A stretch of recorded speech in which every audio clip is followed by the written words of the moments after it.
Hi, everybody, and welcome to Pop Therapy, a podcast where we explore the intersection between psychology and pop culture.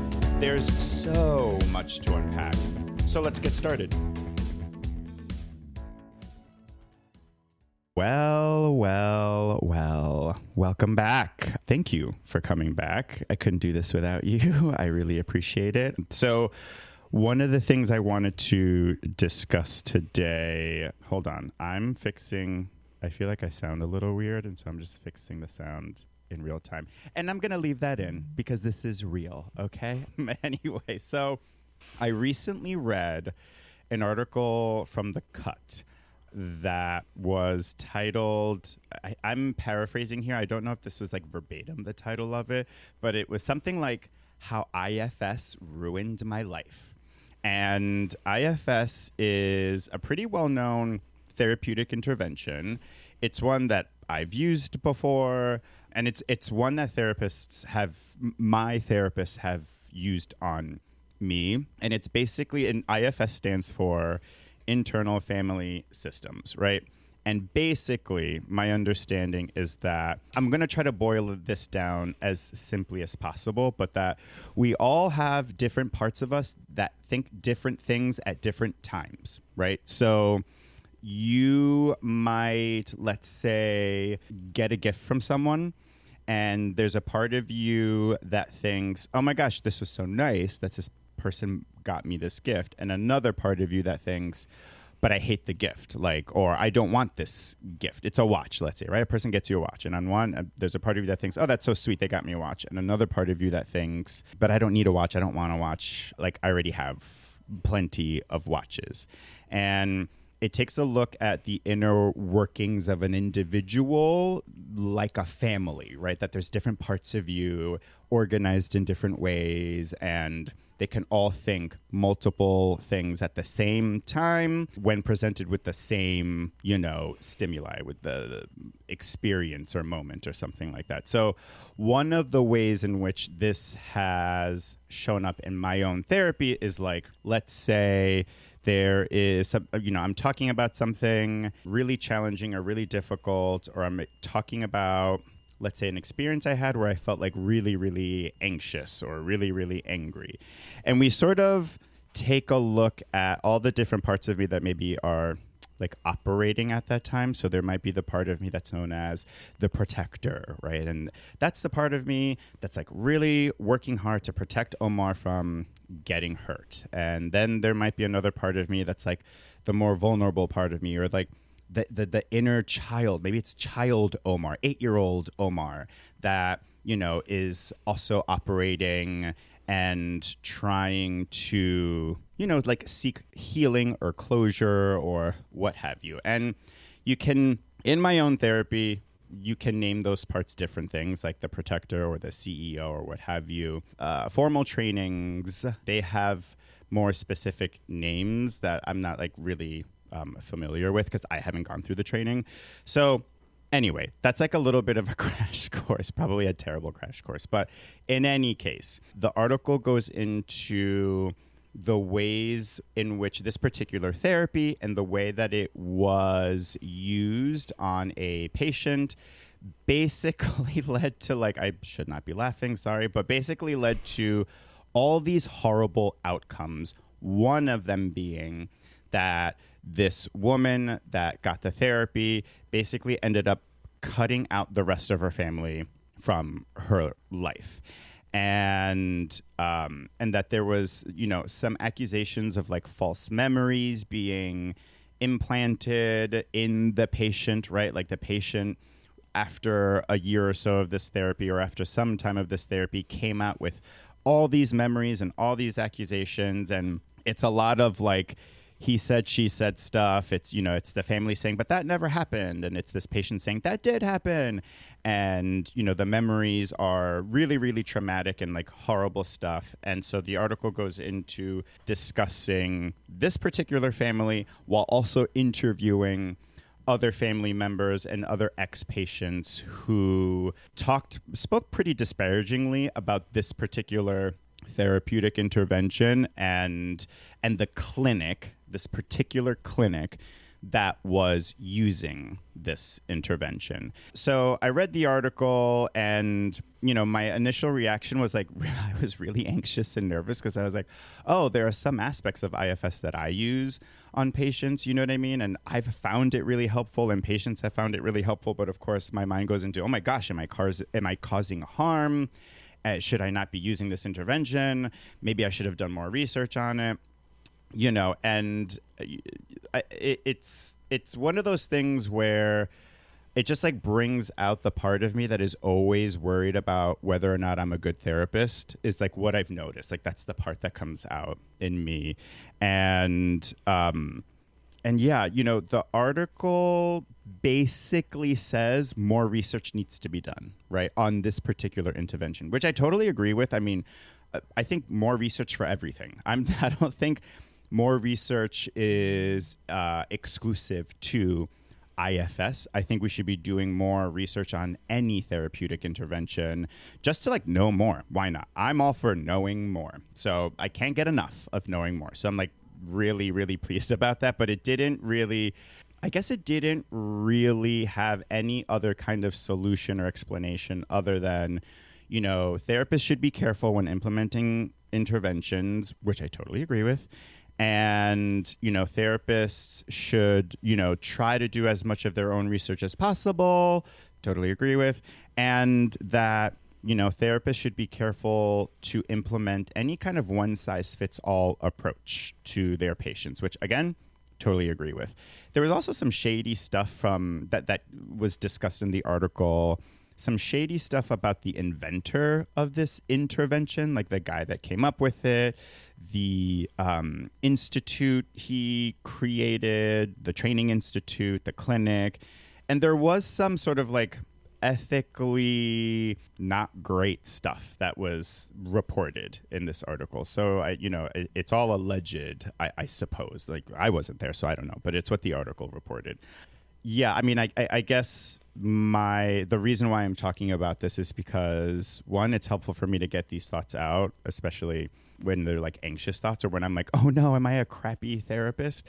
But the other reason why I'm bringing it up is because, and this is an excellent segue into our guest who's been waiting patiently in the green room. Just kidding. This is just a regular Zoom call. But I'm really excited to get some thoughts from my next guest, who is also a therapist, a licensed mental health counselor, LMHC.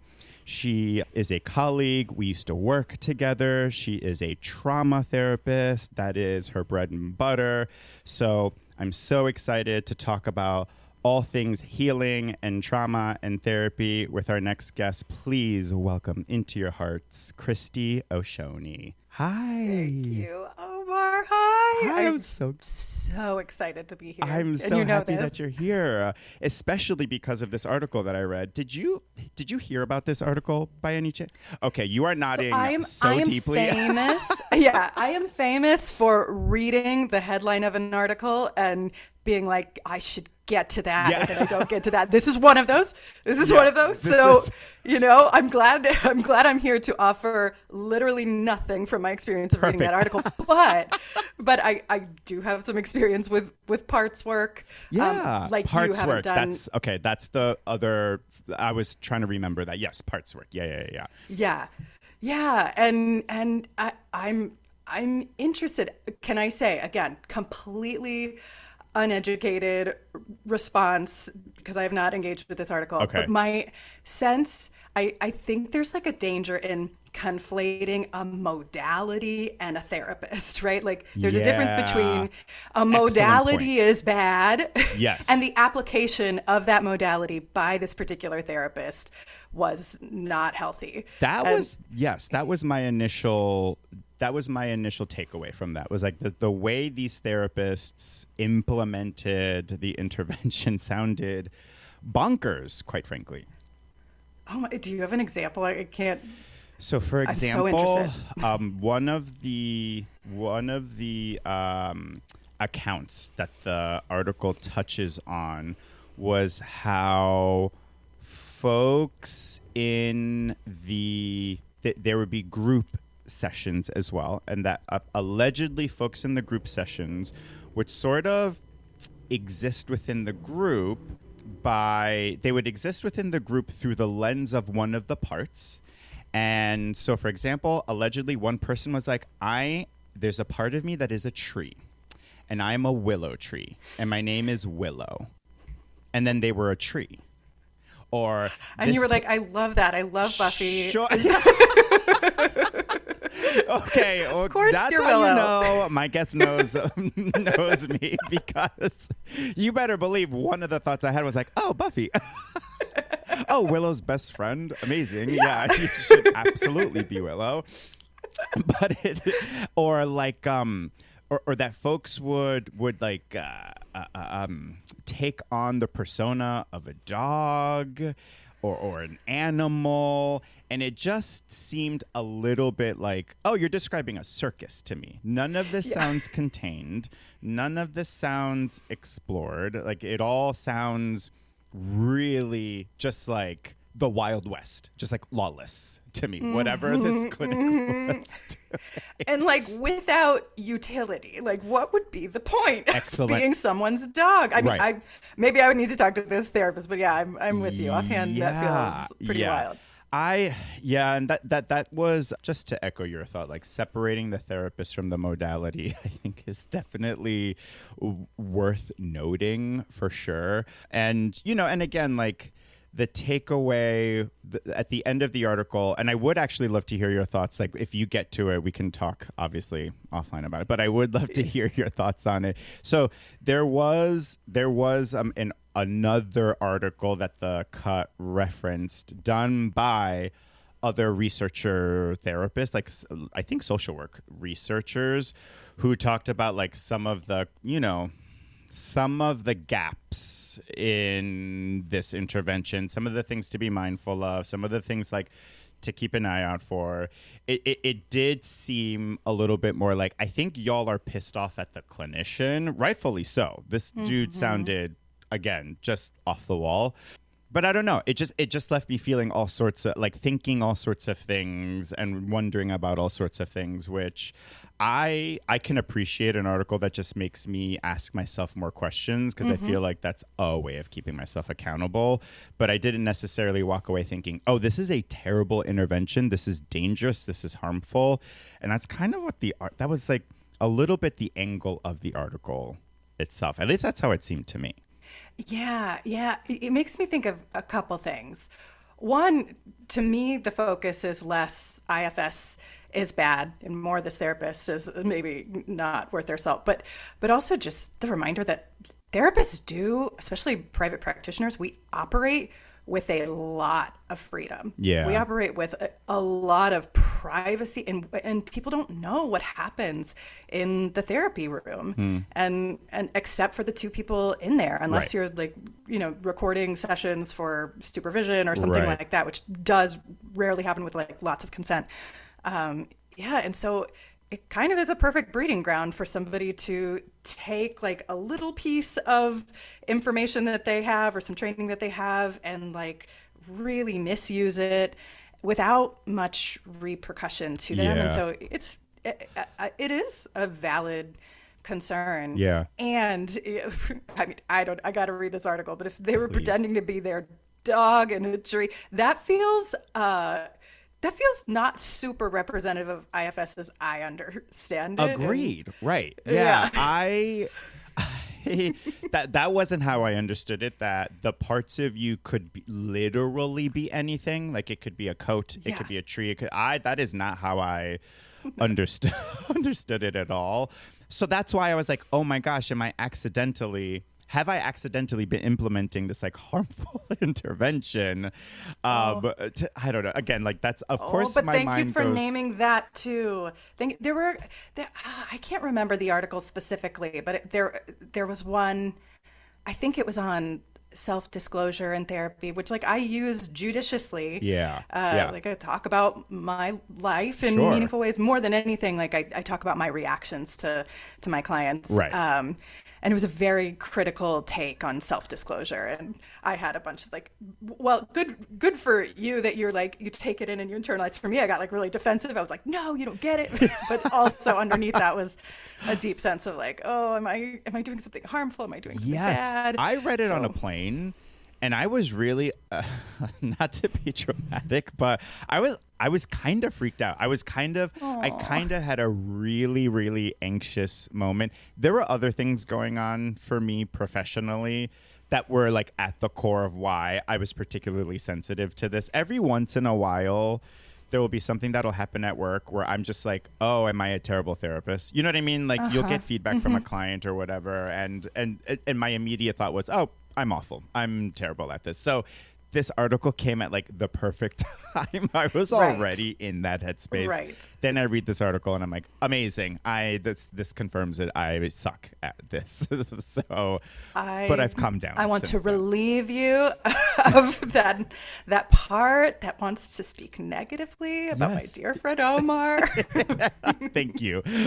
Yeah. And then, I'm like rethinking all of my own personal parts work that my couples therapist has used, that my individual therapist has used, that I would always walk away from being like, that was so helpful. That was so amazing. And then I'm reading this article and I'm like, wait, was it amazing? Did I hallucinate that?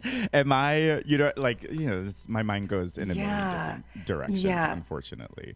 For better or for worse. There's that expression, that really gross expression of don't throw the baby out with the bathwater. Right. Right. Of like, I don't know. It always freaks me out to imagine. But, right, like, yes, there are parts of this that are problematic, and so much of it is beneficial. And at least, I can't speak to the research, but anecdotally, people have such positive experiences seeing themselves in parts rather than just I always homogenous appreciated whole. I always appreciated this idea of, and I know this is something that you've talked about, I've seen it on your social media, this idea of multiple feelings existing at once, like complex feelings all happening at the same time. And that is that's what I thought was sort of at the core of IFS, or one of the core tenets of IFS is, there's like lots of complex feelings. It's not black and white. It's not linear. It's not wrapped up in a neat little bow. You can have multiple conflicting thoughts and feelings at the exact same time about the exact same thing. And I really appreciated that. Let it be complex. Yeah. Let it be complex. Really, yes. Honestly, because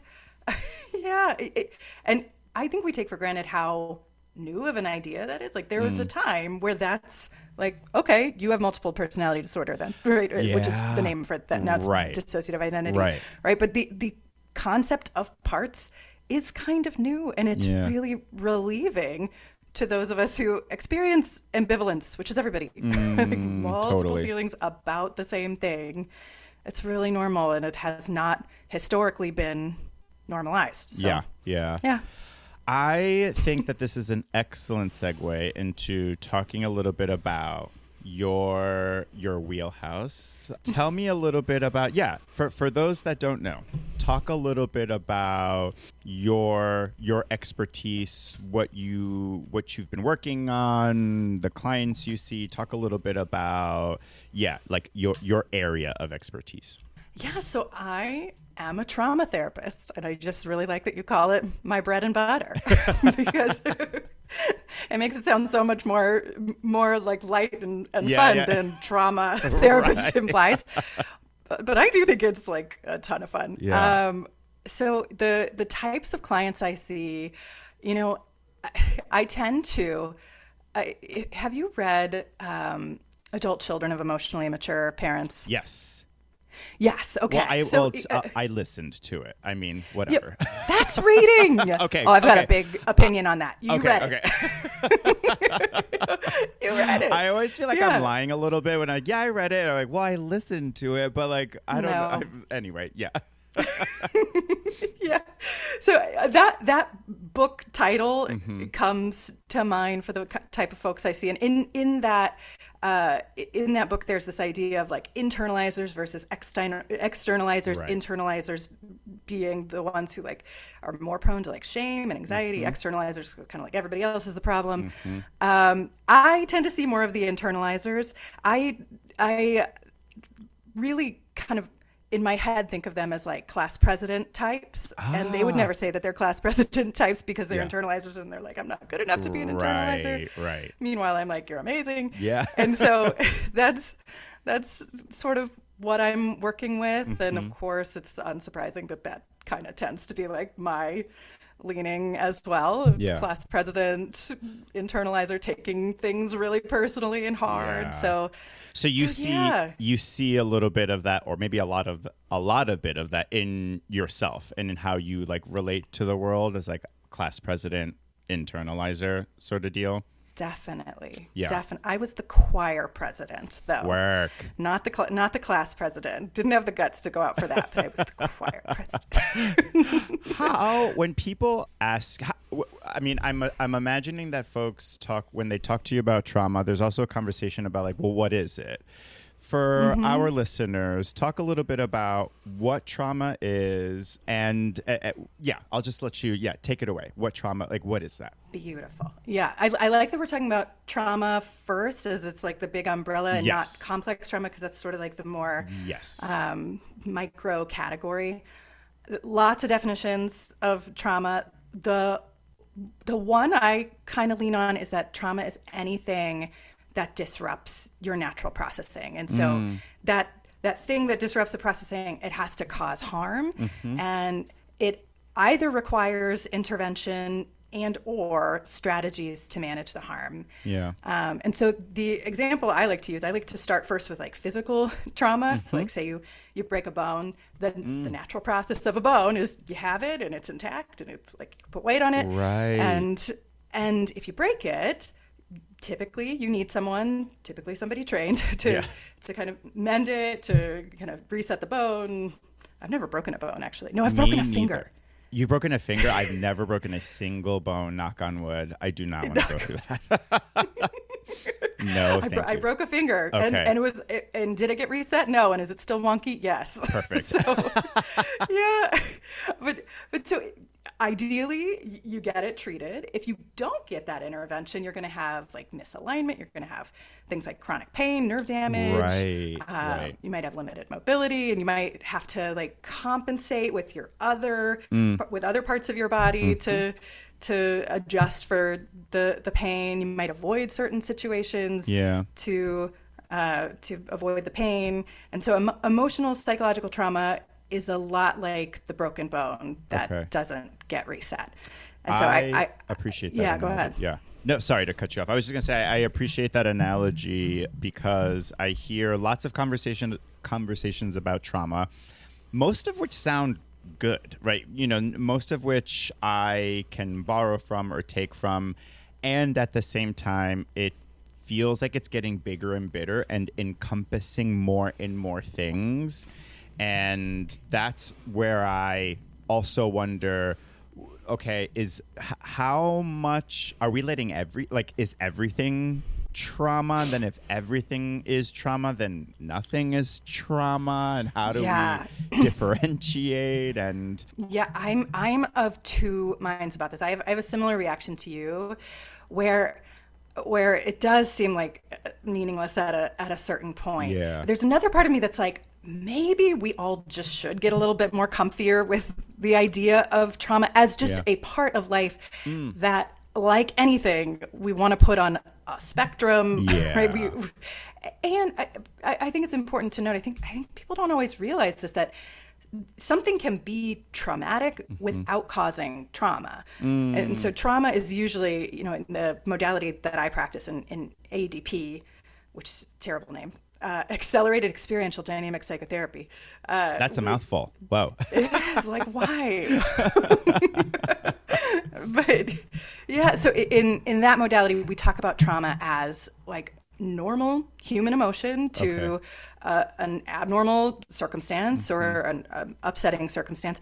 and then it is mixed with aloneness, or like the inability to exercise the resources or to utilize the resources that you would need to deal with it. And so a lot of times people go through traumatic situations, but they are really, really resourced. They have people around them who can support them. I see. Yeah. So the I guess like the symptoms don't manifest in ways that we might see in a client who isn't well resourced, who doesn't have maybe like a strong support network, or doesn't have a therapist, or just like the resources to help them heal and or recover from the traumatic experience. Completely. I think a lot about like the animal world and how animals have like built-in mechanisms for discharging energy, right? Like, You know, say like there's a antelope has to run away from the wildebeest. That works. In Lion King, that's all I'm thinking of. I don't know. And you know, when the chase is over, you get to use all that energy, and also you discharge. They call it like pronking. They're like leaping up and down to like, get rid of that excess energy. We don't have like a built-in system like that, but we do have like holding each other. We have talking about our feelings, you know, but you have to be in an environment where that's available to you. That can happen. Right. Yeah, that makes a lot of sense. One of the things that my very first therapist introduced me to was this concept of capital T trauma, lowercase t trauma. And that was my first foray into the expansion of trauma as I knew it. In my training, it was very, and this isn't an indictment on, you know, on the training that I got, but when we talked about trauma, it was capital T trauma. It was, you know, veterans coming back from war, people that experienced, you know, just like really, really horrific things, whether they themselves went through it or they saw someone else go through a horrific experience and the trauma that caused. So, you know, the very sort of well spoken about kind of what's the word I'm looking for? Example is, you know, someone who comes back from war who is triggered by fireworks, and you know, they anytime they hear fireworks, they get panic attacks, or they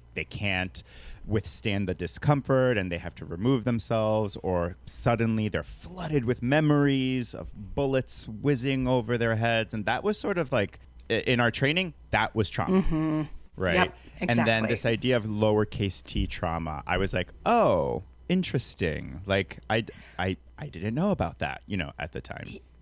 Yep, I was thinking about that too as we were logging on today, because, you know, I think that is a helpful separation. And there's something about little t that, for my clients who have heard that, they come in being like, well, I just have the little t version. Yeah, I just have like, it's not a big deal. And actually what little t means is that it is like the habitual exposure to different triggers to the point where it's sort of like the water you're swimming in, and where you don't really know anything different. So it can actually be hard to discern, like, what was I supposed to get from this environment? What was it supposed to get to feel safe?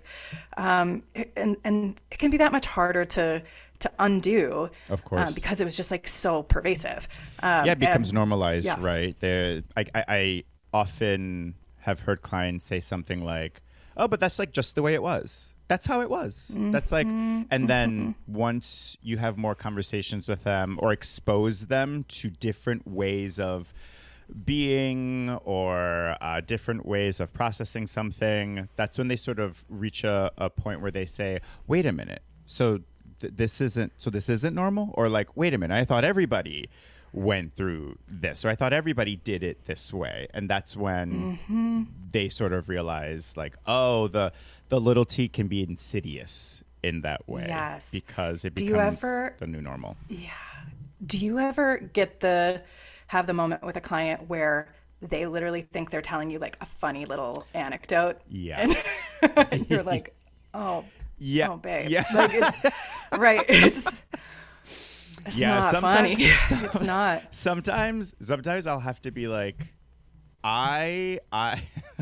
sometimes I'll have to be like, I understand the joke that you're making is objectively like the structure of a joke. Like, it is a joke. You are being funny. You are being clever. Yep. And that's really terrible. That's like a really, really awful thing that you experienced. Yep. Yeah. Oh, that's so kind of you, because you don't want to invalidate, right? Like, or shame them for laughing through it. Right. But I'm often like, I imagine you're laughing at the absurdity of it. I hope you're laughing at the absurdity of it. But I like that. But probably they're laughing because they're uncomfortable, or it's been told in their family as a funny story. Oh my gosh. Yeah. Yeah. So that's kind of my bread and butter, actually. Folks who come in laughing at their trauma are really not even quite signed on to the idea that they have trauma. Yeah. Yeah. And I mean, and that's the thing about capital T trauma, is that I think because it's had more time in the spotlight, so to speak, that it seems more obvious to us, and the little T trauma is sort of like, oh, that's just life. That's, oh, that's, that's, again, like, that's just the way things were back then. Like, I'll hear that a lot. Like, they didn't know any better. That's just the way things were back then. And while I agree there might be some truth to that, there's lots of things we didn't know back then. It still doesn't, I still have to help the client understand. Yeah. And that's still trauma. That's still traumatic. You know what I mean? Like, totally. And, two things can be true at the same time. Yep, your parents were doing their best. God bless. I'm sure they had their own trauma. And what you went through with them was also traumatic. Yes. Yeah. And little T trauma, complex trauma. I like the term developmental trauma. Trauma. Okay. I mean, it also includes, like, prolonged sexual abuse. It includes, like, neglect, like things that we would look at objectively and say, oh, that's really serious. But because it is just like your lived experience at this very vulnerable time in your life, you develop all of these narratives around how to think about it. And unfortunately, usually the narrative is it's my fault, right? Because it is so upsetting for a kid to, like, even conceive of the idea that their parent is incapable. That I often think we're just, like, choosing between different kinds of pain. The softer pain there is, well, okay, I guess I'm the screw up. I guess it's me. And so that's what we as therapists often are seeing coming into the therapy room, clients who just kind of, like, take that as fact. Like, I'm a screw up. It's my fault. I'm bad. Yeah. Do you think, or I guess I'd love to hear your thoughts on why that seems to be the default. That feels so pervasive, and this is purely anecdotal, but it does, in my experience, seem to be the default setting of, well, it must have been my fault. What is it about the softer pain that seems more compelling to some of these clients, or maybe even more true? I'd love to hear your thoughts on why you think for so many that is the default setting. Yeah, lots of thoughts on this. One, I think whatever is more visceral is more true. And saying I'm bad, even just, like, me saying it right now, makes my stomach hurt. Yeah. Right? Like, it's visceral, and it ends up feeling very true. Yeah. But two, it's like this warped sense of agency that we can have. Totally. Where it's like, oh, 100%. Okay, if I'm bad, then all I have to do is work on not being bad. I'll just be good. Then I just have to be good. Yeah. But then I can't be good. Totally. And so, totally. Yep. Yeah, which makes so much sense that we're just, like, grasping for agency, especially for those who experienced, I think a condition for developmental trauma is you're stuck in it, right? Like, you don't have the agency that the grown-ups have. Right. And so you at least have the agency to say really awful things to yourself. Right. Right. Like, so it's there is a strange power grab. I think, that's a really good point. That there's some comfort in the power grab. There's something comforting about, well, I can control this part of it. I can control what I say to myself. And there's something about, like, organizing your identity around that does feel, quote unquote, empowering in a way that's ultimately harmful, but nevertheless, that I feel like that is the intention, is to, like, reclaim a little bit of power when there was none before. Yep. And it's a compensation for the pain, right? It's like we're talking about the broken bone, right. and you're using other parts of your body and to not put pain on that part, Right. Like this is just one of many strategies that people who experience this kind of trauma, one that they'll use. Yeah.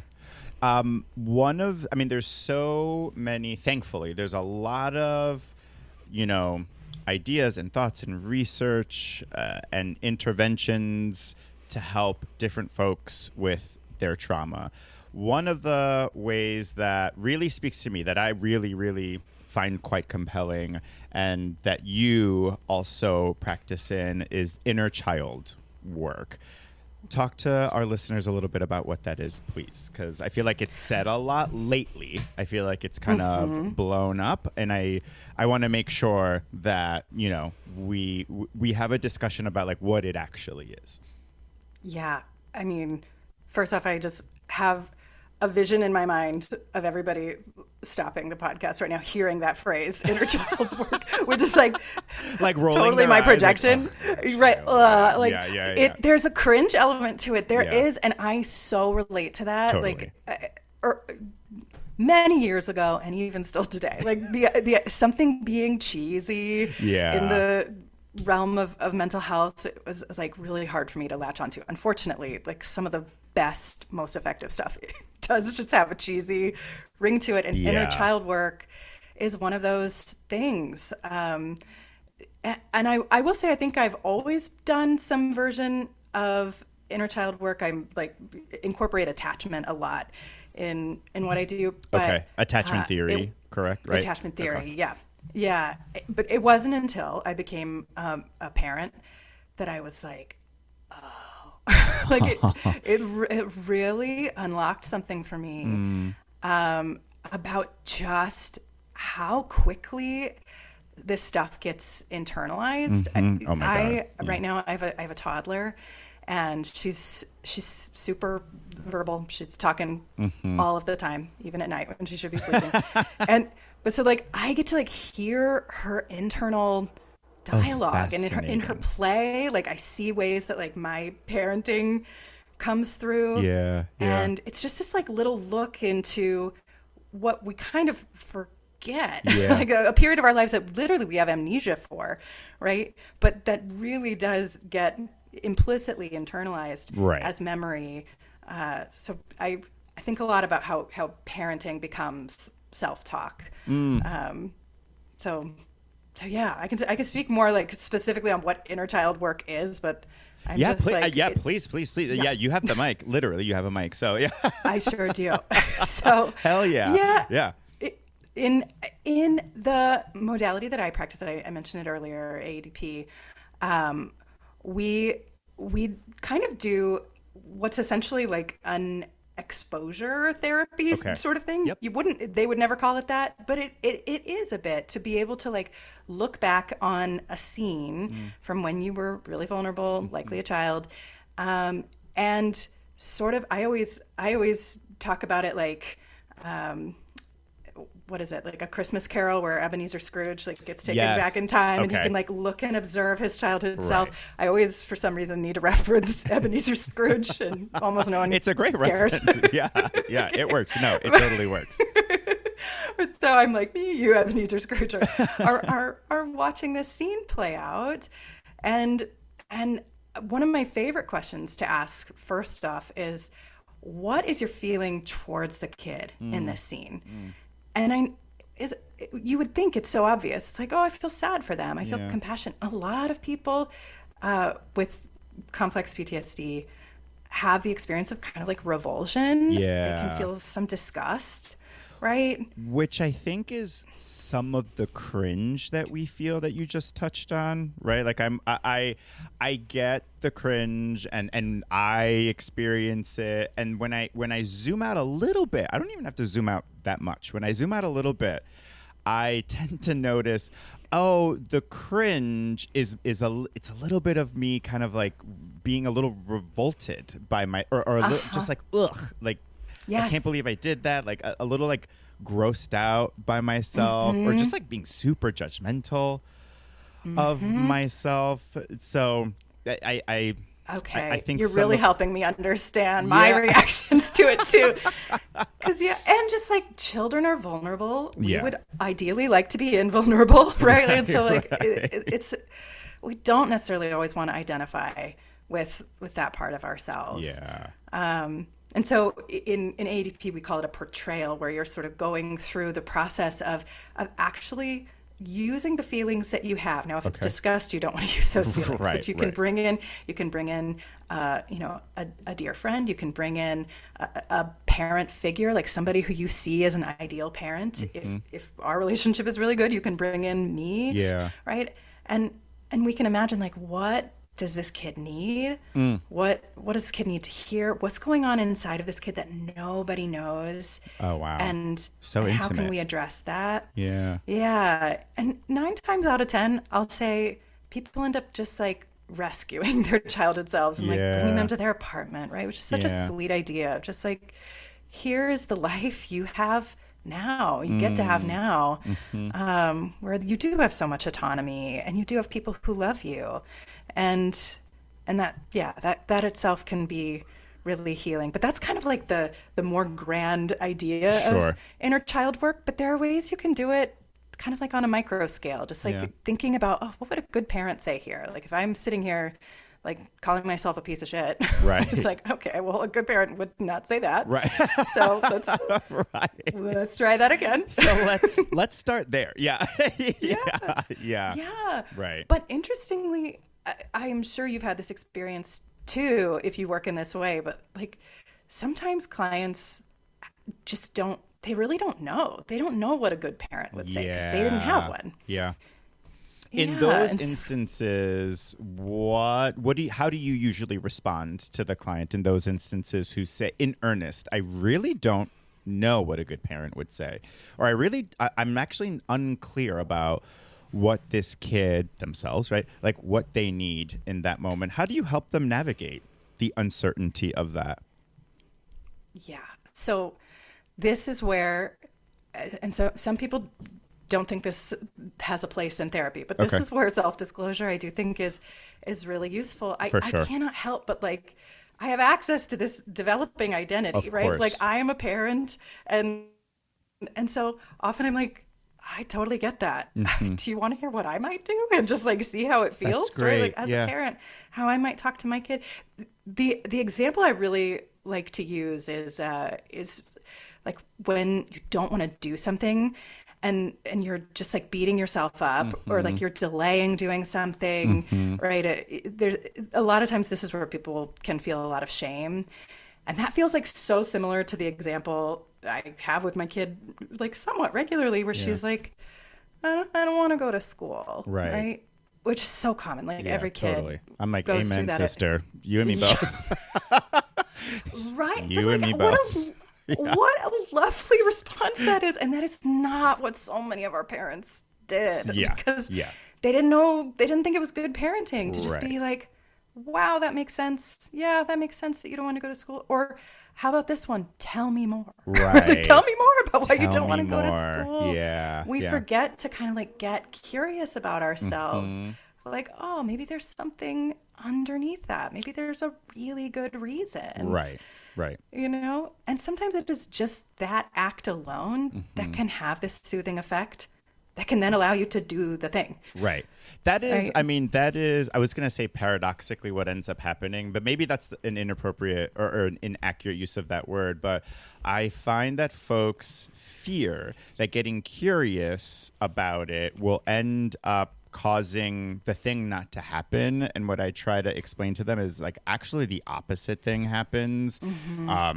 It's like massaging a knot a little bit. You know what I mean? Like you get rid of the knot and then you improve your range of motion, like with whatever muscle it is that you're using. And so when you massage it out, you're actually better suited, better equipped to then do the thing when you like give it space to sort of breathe. You know what I mean? Okay, I'm stealing that. Please. I'm stealing the massaging the knot. Are you ever talking to a therapist and you're like, Damn, that's good. Oh, Okay, my couples therapist, I've talked about this before, so my listeners are sick of this. She's so good that and this is, you're going to notice a theme, Christy. She's so good. I was like, wait, am I bad at my job? Yeah. She was that good. I was like, wait, maybe I should not be doing this because she is, and I mean this in the best way possible. I'm like, she is kicking my ass. Like I leave those sessions and I'm sweating. I'm like, damn, that was work. She put my ass to work today. You know what I mean? Yes, I love that so much. So it happens all the time. Even that is such a good example. Like, she's making me work, right? Yeah. Like that. This doesn't have to be like mushy gushy. Exactly. Right. Like, it can be very like, okay, I believe in you. Yeah. Right. Like I'm sure your therapist isn't like sitting there berating you and no, not at saying you are bad. Not at she's all. Could she's you like imagine? saying things that are like challenging you, but like with a Yes. sense of confidence in you. Yeah. That's good parenting. Right. And ideally, the outcome of therapy, the best outcome is to internalize the therapeutic relationship. Yes. Right. And yes. And so, yeah. And what we mean by that, actually, so when you say internalize the therapeutic relationship, explain a little bit more to folks who've maybe never been to therapy what you mean by that. Because I 100% agree. I even often tell clients during the first or second session that that is part of my hope here. So please take it away. What is that? What does that mean? Yes. Well, first off, I can't reference a specific study, but I'm sure you've heard this too, that like the research really bears out that modality, everything aside, like relationship is the number one predictor of positive health, of positive outcomes in therapy. Your relationship with your therapist, right? With your therapist. Yep. Yes. Yeah. Which I agree. I tell folks that in the early stages, just to be like, so if you're not feeling it, we either need to like process that together. We need to make sure that that's getting addressed. And also it's okay. Like if we're not the best fit, because it's so important. That's how vital it is.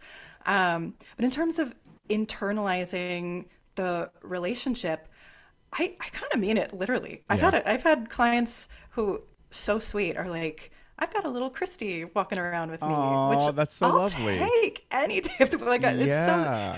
I like, one, that feels good to me, but also I love hearing that because it means like we've had enough repetition of experience where they could reliably count on, okay, here's what Christy would say in this situation. Here's how Christy would treat me.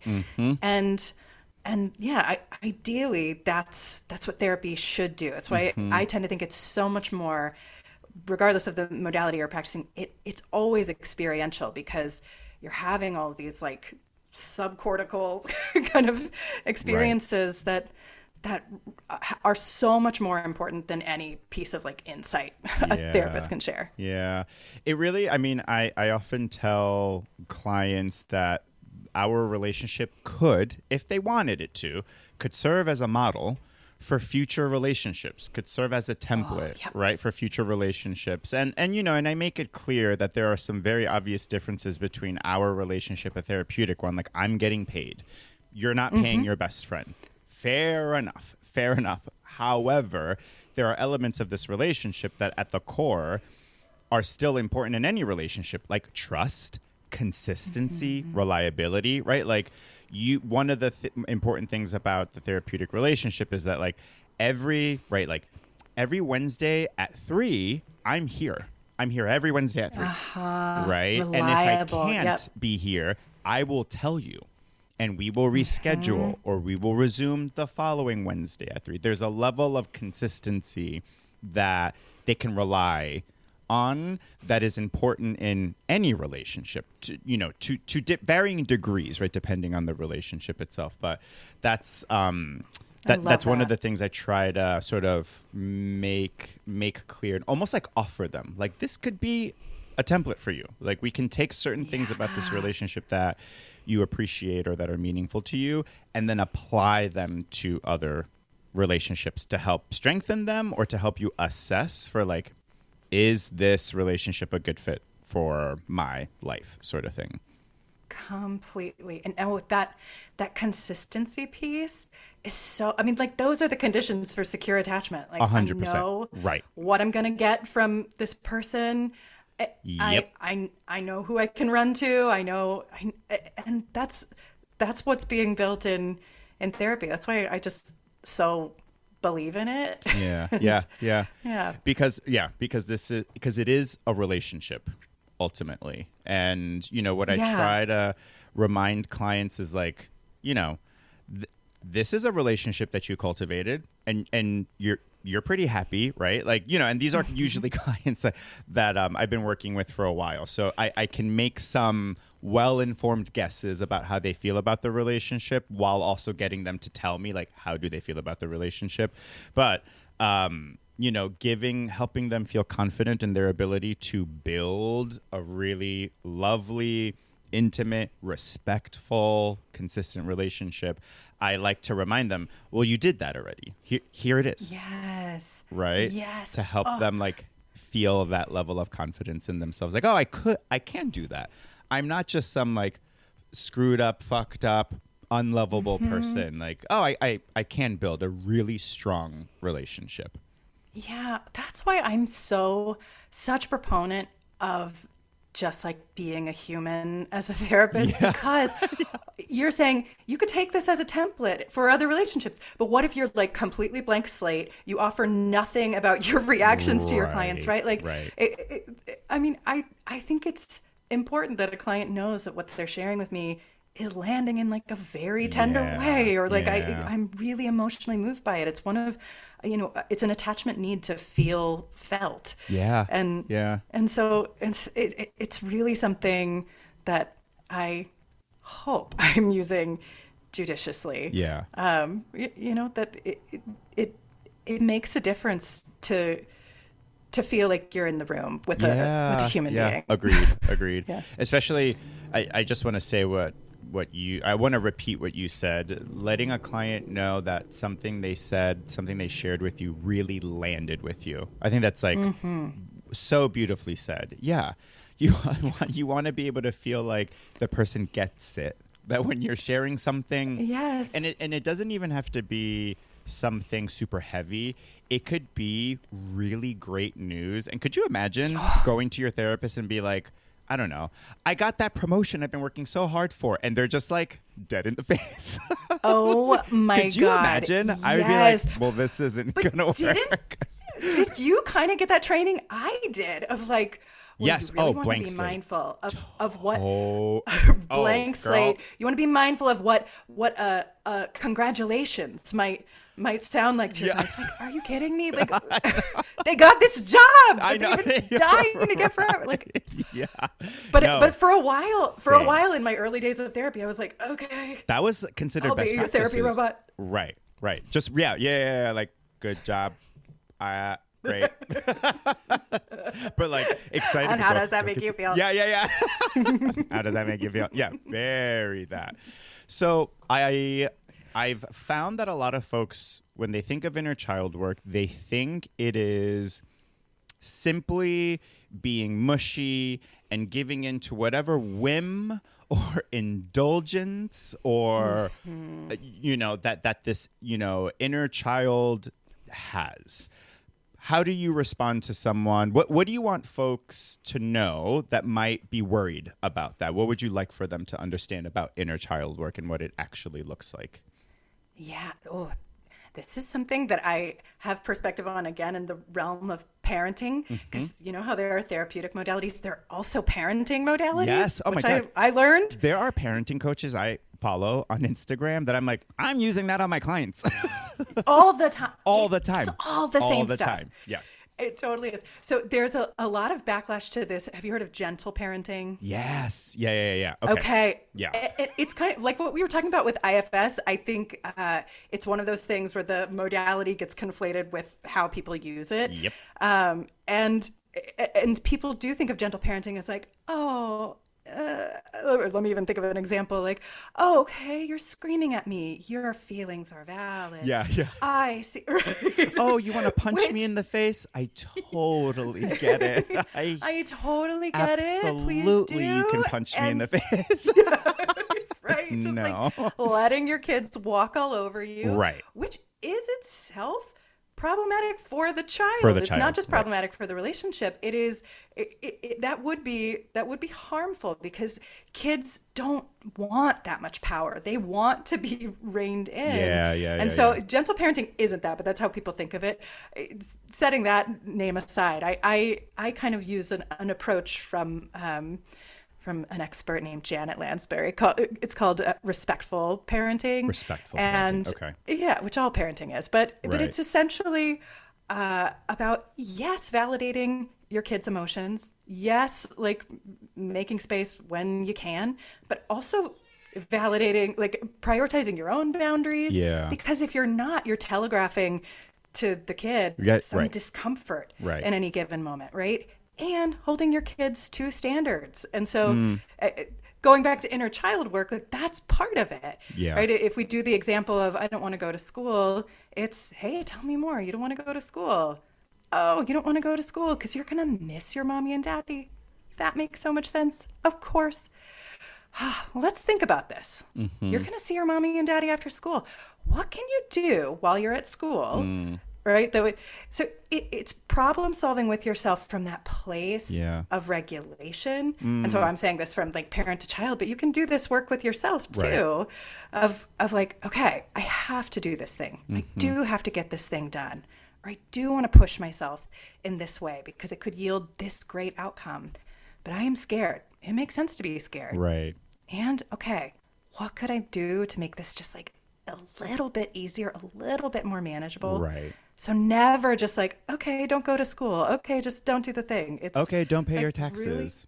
Really? It's so boring. Fine, don't pay your taxes. Right. It's not about indulge. I mean, again, I wish there was a therapeutic intervention that told me you don't have to pay your taxes. I'd be like, great.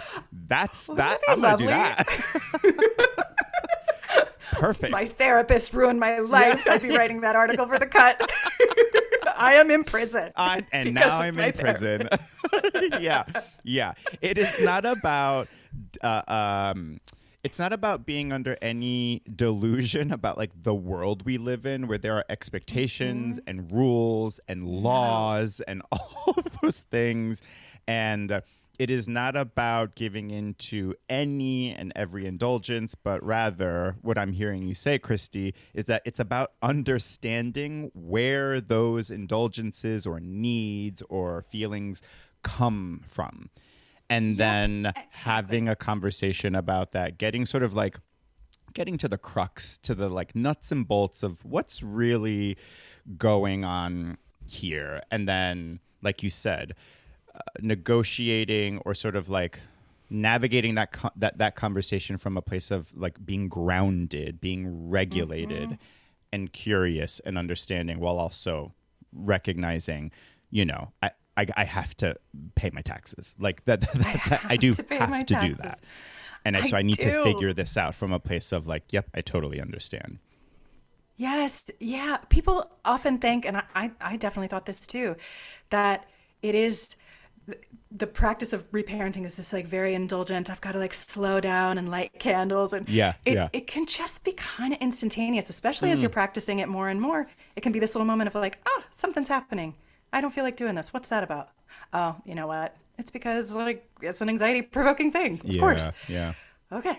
What do I need to do? Right. Like, it should just be that quick. Inside of yourself. And it's not lost on me, by the way, that this is parts work, right? Like this is 100%. Yes, 100%. Your parent and child self. Right. One of the things that I like to tell clients is, you know, the example I use, because I try to start out with like low stakes examples to like drive a point home, or to sort of like, let's oversimplify this and then we can like build on this skill with more complex situations. But like, I'll be like, you know, sometimes I don't want to take out the trash. And so the you know, there's a part of me that's like, I don't want to do it. I don't want to take out the trash. I want to watch TV. I want to play video games. Like, that's what I want to do. And I'll be like to myself, Omar, I totally get it. So if you need to take out the trash with like a bitchy stink face on, if you want to have like a sourpuss face on while you take out the trash, like, you can do that. You don't have to have a smile on your face while taking out the trash. And that is one example, to your point, of like a little micro moment, a little reparenting moment where like, I totally get it. This does have to get done. You don't have to be happy about it. Like, you can be pissed. You can like walk down the stairs and stomp your feet and be like, fucking do that and take out the trash. And that's totally fine. And that's like one example that I often give clients when especially when they bring up this fear of, it's just like, I'm just like giving in to this kid that wants candy all the time. And, you know, that my response is, well, no, this is usually what that looks like. It's something like this, actually, where you do the thing and you're like, I'm not fucking happy about this, but I'm doing it. And it's like, yeah, you can do that. That's totally fair. You are just taking pages out of parenting books. I swear, like, no, for that's real. really good for parenting. Real. It's really so many parenting coaches that I respect. It's a lot of their advice and guidance that I incorporate into a lot of the modalities that we've been trained, like in school and stuff like that. I just find it so relevant. And it's just so different from what many of us got, myself included, right? Like we got parents who either, like, you're having this reaction, they walk away, they're ignoring you. You get parents who yell at you for having feelings. You get parents who call you names. Right. You get parents who like think they're like doing a good job by like helping you do every little thing, hovering over you. This is really counter to our programming in a lot of ways. Right. Yeah, exactly. How do you feel, or what are your thoughts on, like, the more that therapy, knowledge, language, research becomes, democratized, the more that happens and the more that it becomes more accessible with social media, it's just like, it's like in the zeitgeist more. What are your thoughts on this phenomenon? And I've asked so many people this question, but I just love hearing everyone's take on this, because I think most of us, especially licensed professionals, have, some complex feelings around this. So I'd love to hear your thoughts on, what do you feel and think about more and more, folks, licensed or otherwise, bringing this information to social media and it sort of being more accessible? I would love to hear your thoughts too, because I feel like it has taken so many different iterations in the time that I've been a therapist. It's so different now. Like, I have, on one hand, it's great, right? Like, when I remember being in grad school and learning about like somatic experience of emotions, I had never heard of that idea before. Right. I'd never heard anything about my body being important to my emotional well-being. I didn't know that. And I remember thinking, like, this is gatekeeping bullshit. Like, we gotta get this out there. 100%. We need to let the people know. And so for that reason, I'm grateful. I think a lot of clients come in with knowledge. They know the terms. They know what their attachment style is. Right. More so, they know what their partner's attachment style is. I think that's what I want to emphasize. Amen. But, they come in with more information than they used to, which is really cool. It means we can maybe like skip some parts of the process. Unfortunately, they also come in with misinformation. They come in with limited information, and like there's so many, like, the zeitgeisty words, the topics, the narcissism, like even I think complex PTSD can fall under this category of just ways people are so inclined to try to find a label rather than kind of appreciate their own individual unique experience. That, it does kind of lend itself to, one, misinformation, and two, I think sometimes like a lack of curiosity that can be harmful. Yeah, that's a really good point. I think it can actually, the accessibility can sometimes actually lead to a limitation and a lack of curiosity and like a rigidity of, so it's this and that's, I'm avoidantly attached. And then they organize, period. That's it. Right. Full stop. And then they organize their entire identity through around that, and then every behavior they look at through the lens of, well, it's because I'm avoidant, and then it's everything from like. And the reason, I'm laughing because I'm like, I understand what they're trying to do. Like, they're trying to understand themselves. But sometimes I laugh because they're like, oh, yeah, well, I returned those shoes because I'm avoidantly attached. And I'm like, well, wait, what? I'm like, no, you returned them because they didn't fit. What are you talking about? I could not commit to these shoes. No, it's a lot of that. I'm like, well, I don't know if that's I know. Yeah, it ends up just being another way to beat yourself up. It's like, we've had enough of those. For real, yes. And one of the things that I also, and I do this in as like gentle and clinical a way as possible, but it's a little bit of like this is another way of being like self-obsessed, and we got, which also isn't super helpful. What a great point. What I mean, right? Like, this is whether you are constantly, quote unquote, doing the work or beating yourself up, or being super selfish and, self-indulgent. It's like those are all sort of varying sort of degrees of being self-obsessed or like different branches of self-obsession that are attached to the same tree trunk. So, so to speak. And it's like, we got to get you out of your head a little bit more. You returned the shoes because they didn't fit. That's why you returned them. It's not because you couldn't commit to them. Let it be.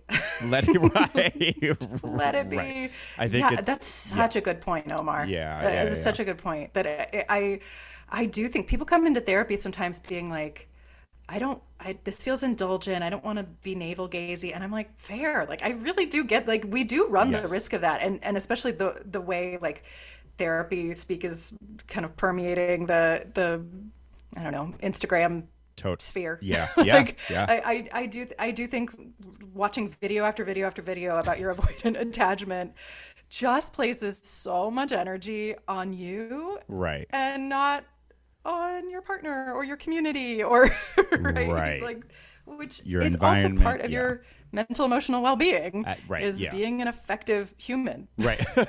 Right. I mean, I have similar thoughts. On one end, because I totally agree. I remember learning things in grad school and being like, oh my God, like, we need more people to know this. Like, how can we get this out there?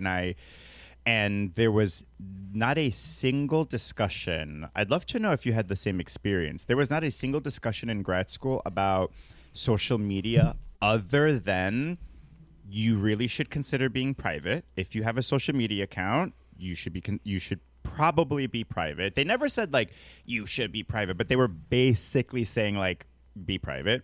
And you certainly should not make any effort to become any kind of like public figure. Like, these are not your clients. And if you are treating your followers like clients, there's a lot of gray area. There's a lot of like ethical implications. There's a lot, right? Like, which I understood, but that was the end of the conversation. But that was it. So seeing what it's turned into now is such a far cry from what the conversations used to be like in the classroom, which were basically like, don't do it. That's it.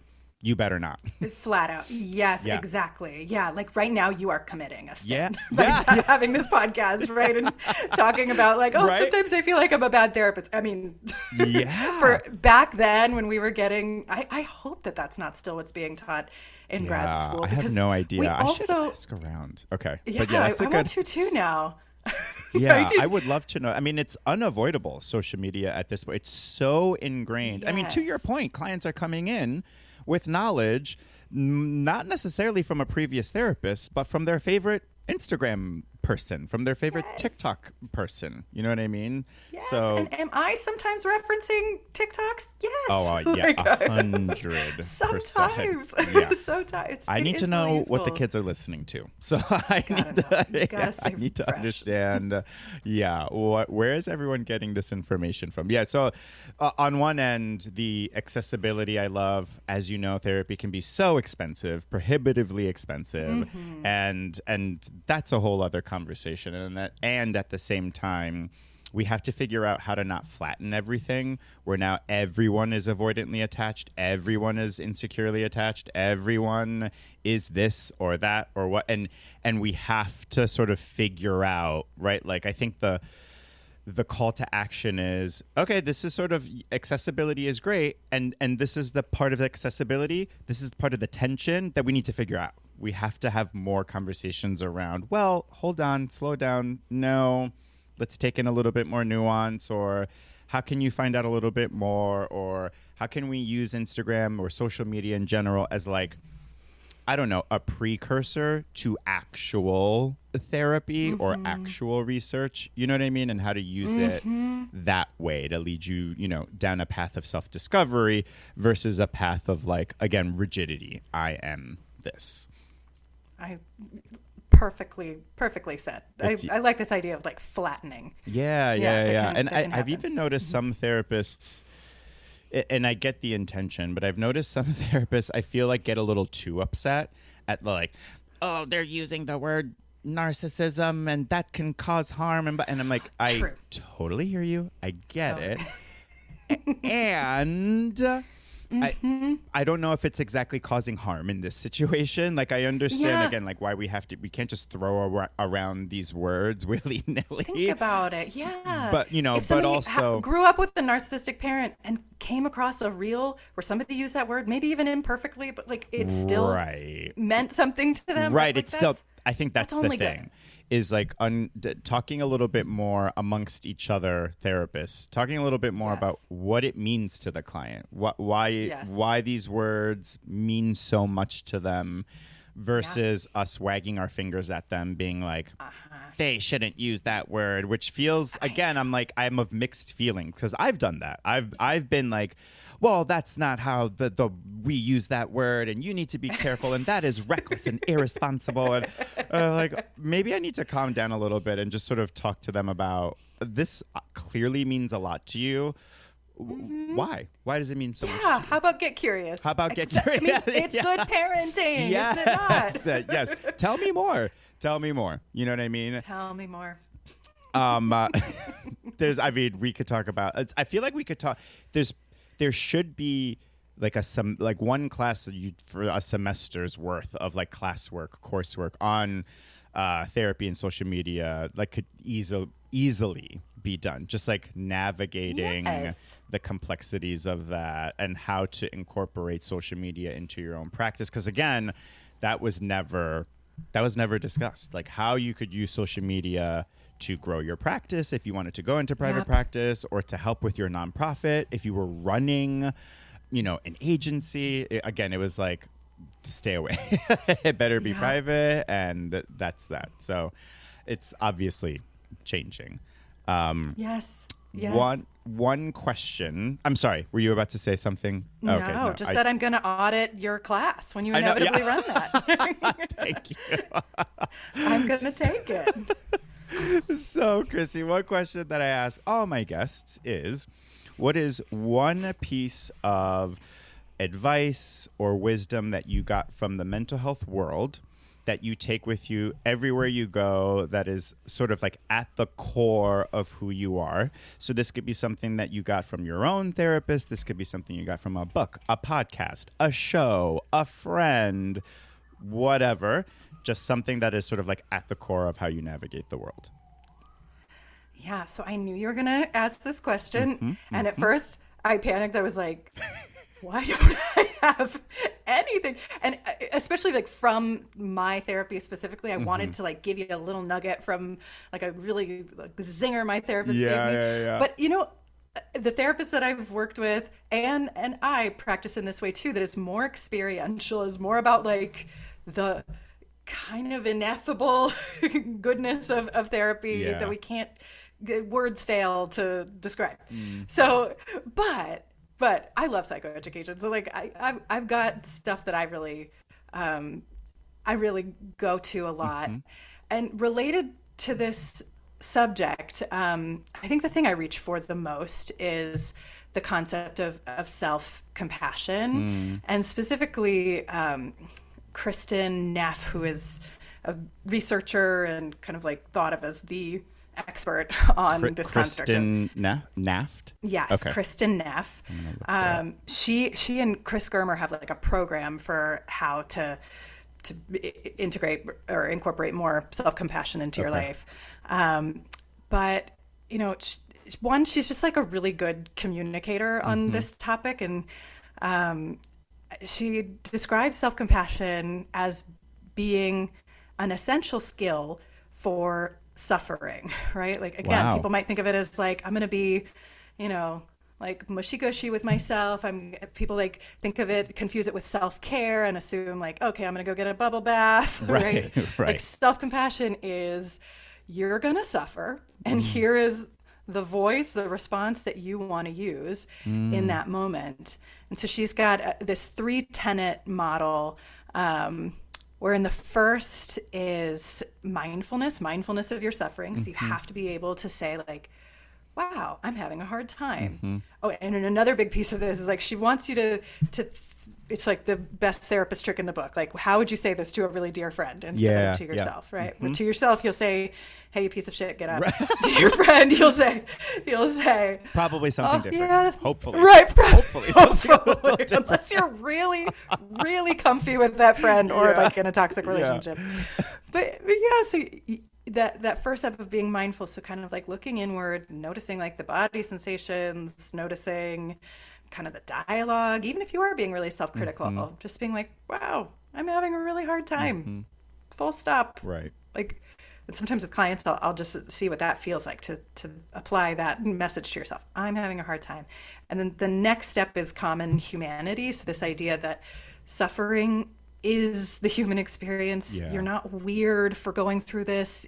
And also you're not alone. Like someone somewhere is having this very similar kind of pain that you're having.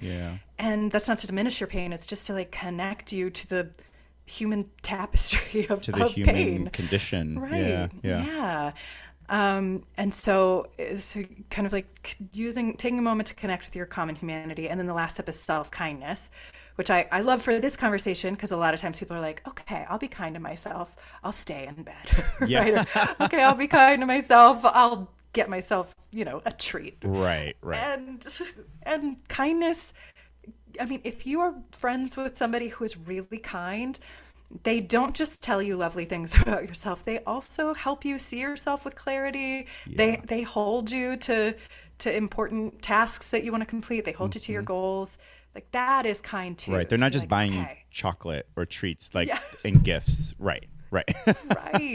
And it's so like what you were saying with taking out the garbage of like, yep, you're allowed to like really make a fuss about it inside of yourself. You're allowed to have a stink face, right? But you're gonna get this done, right? That's so kind. And anyway, I love it as like I love having steps, right? I love knowing, okay, I'm gonna do 1, 2, 3, and on the other side of that, either I feel better or I don't. Right. But at least I took a moment to engage with myself and my pain. It seems like your ability to be compassionate, your what's the word I'm looking for? Your ability to be compassionate, I can't think of the word. It's going to drive me. No, I'll think of the word when we're done, of course. I cannot wait. Your capacity for that's what it is. Your capacity for compassion is directly related to your capacity for suffering. It's like your ability to do one helps your ability to do the other. Is like what I'm understanding from So I love that. Stealing that. Yeah. I just like that idea that like the more you can allow suffering, the more and suffering is like a big word. People might Yeah. feel a little threatened by it. So like Sure. having a hard time is sort of what I like to say. The more you can allow yourself to just like have a hard time, the more you're going to be able to be responsive to it. And just like you said, the kind of paradoxical thing is that when you find yourself allowing hard feelings, it just makes it so much easier to manage them. Yeah. It does. Thank you so much. I love that advice, especially, or rather that like nugget of wisdom, especially because it focuses on compassion versus like a perfect outcome, which I appreciate, right? It doesn't focus on the eradication of difficulty or friction or suffering. That's not what these interventions are about. That's not the hope here, that you never have a hard time ever again and you're never sad. Yes. It's about accepting the reality of the human experience, which is there are going to be hard times, and letting that exist, and then choosing to making a choice around like how you want to respond to the suffering. That's especially when you choose compassion and kindness and respect, right? Which isn't, again, right, listeners, it's not about indulging in recklessness or indulging in being irresponsible. It's actually quite the opposite, right? It's about being curious and firm and understanding while still being like, and you got to get that done. Like, and this is the reality. This is the world we live in. Like, you can't not pay your bills. Sorry. Yep.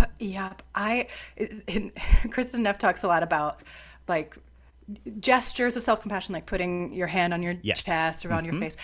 And she also talks about like using a kind name, which for me, like, I never feel better than when a friend is like, bitch. Yeah. Like, I love, but it doesn't sound nice, but you know, that like friendly bitch, like that way.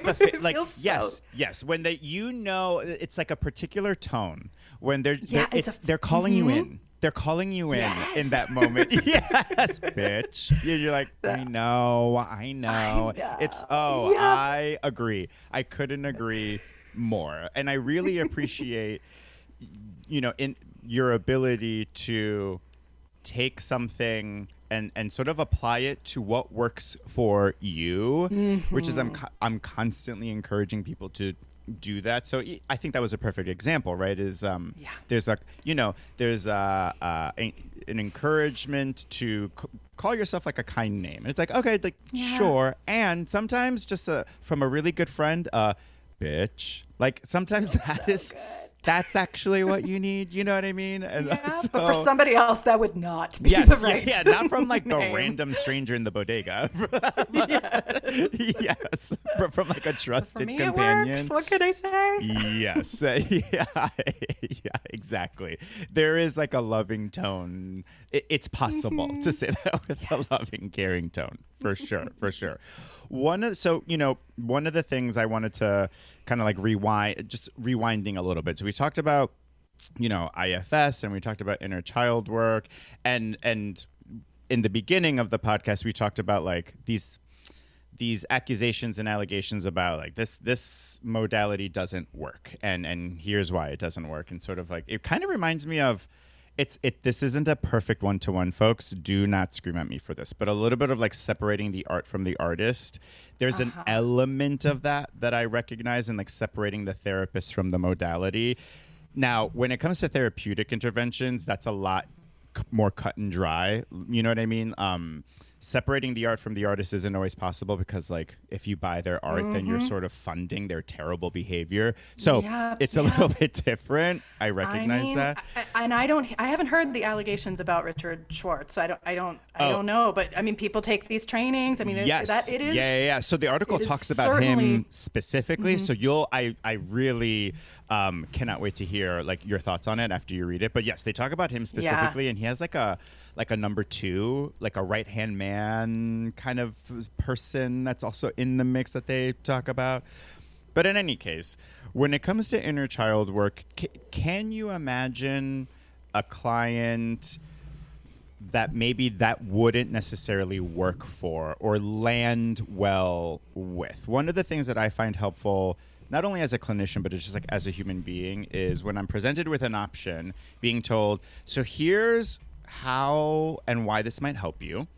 And here's what to look out for just in case this isn't working. Here's what you really should be keeping an eye out for to make sure that we're, reducing the chance of harm, lowercase h harm, but also capital H harm. But, like keeping an eye out for when and why this might not be working out for you. Do you have a client or a type of person in mind where you're like, inner child work may not be good for you either right now, or maybe it'll never be good for you, but just, I'm curious to hear what you think who that client might be.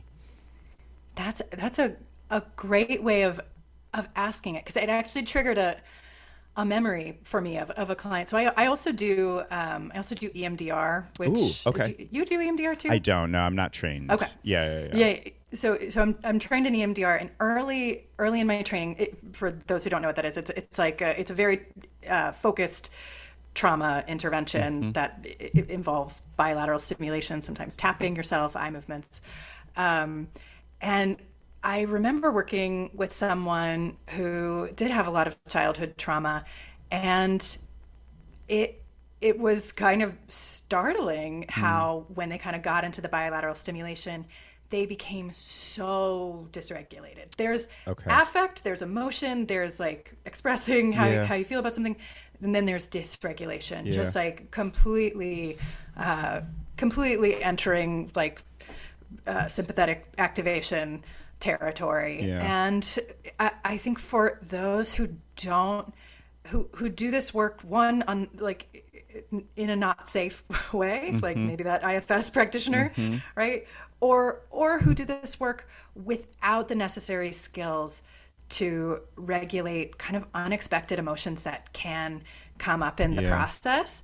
It's stuff I wouldn't introduce too early on in the work with my clients. I mean, I say that. I think it can, certainly I've done a portrayal like in a second or third session. But that's using clinical judgment that like, okay, I've got somebody who's not going to dissociate. I've got somebody who, isn't like actively self-harming, actively suicidal. So that those would be my concerns and considerations. And I do think there's a way of doing inner child work that is kind of like, it does sort of set your adult self aside and sort of enable you to be self-focused, like you were saying. And people with personality disorders, although they tend to have a lot of this kind of complex trauma, they might struggle with some of the interventions around inner child work.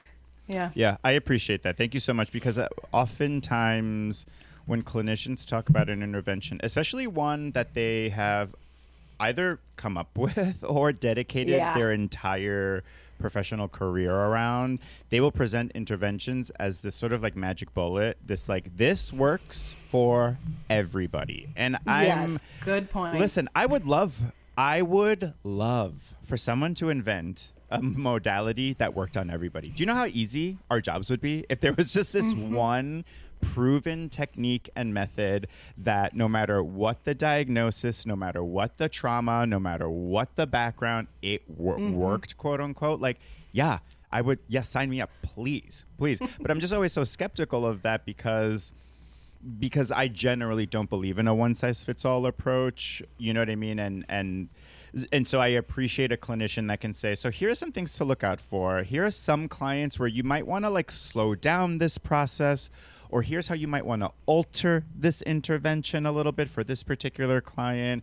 Because as you know, Christy, trauma work, if someone doesn't have like a solid foundation of like self or identity or support or resources, trauma work can be incredibly triggering, like capital T triggering. Not, and I'm not talking I'm uncomfortable, I'm squirming in my seat. I'm talking like completely dissociating, shutting down, just like having, a psychotic break, like really, really serious shit.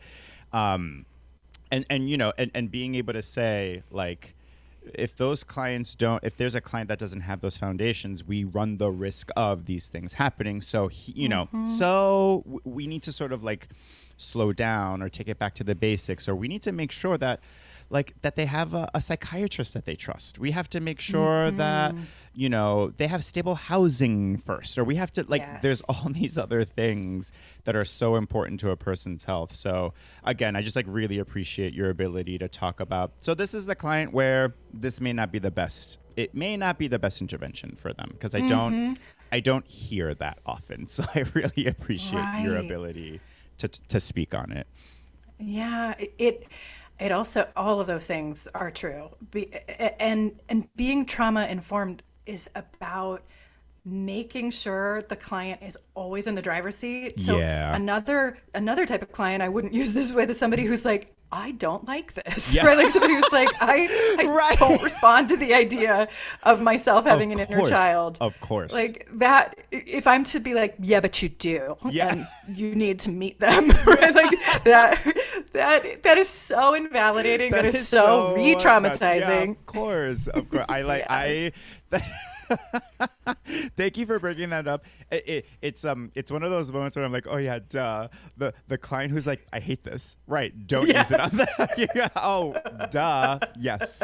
That one too. That client too. Don't use it on that. It's like surprisingly hard to follow that as a rule, because sometimes you feel such a conviction, like, oh, this would be so good for you. Work, I promise you. Yeah. But if someone's like, I'm not resonating with this. This isn't landing with me. I don't like this. Like, right. Of course. Respect. Like you said, the client's in the driver's seat. I forgot about that, Christy. Thank you for reminding me. Yeah. If they don't like sometimes. It. Right. This has been such a pleasure. Thank you so much. Where can folks find you if they want to follow you, if they want to reach out to you, if they want you as their therapist, which I highly recommend. She's awesome. Where can folks find you? Well, okay. One, I've just had so much fun. So I want to say that first. This has been a blast and I adore you. And I just want to say publicly on the air, when I first met you, it was a dark period of my life. I was a new therapist. Yes. And I was like, oh, this person, I came to a staff meeting for the first time. And I was like, this person is so lovely and warm. And then immediately it was announced that it was your last day. Yeah. So I was like, great. Okay. So, like, but then we worked in proximity to each other still. But anyway, so it is like, you're doing such a wonderful job with this podcast. And I'm beyond touched that I get to be on it. So thank you. Thank you.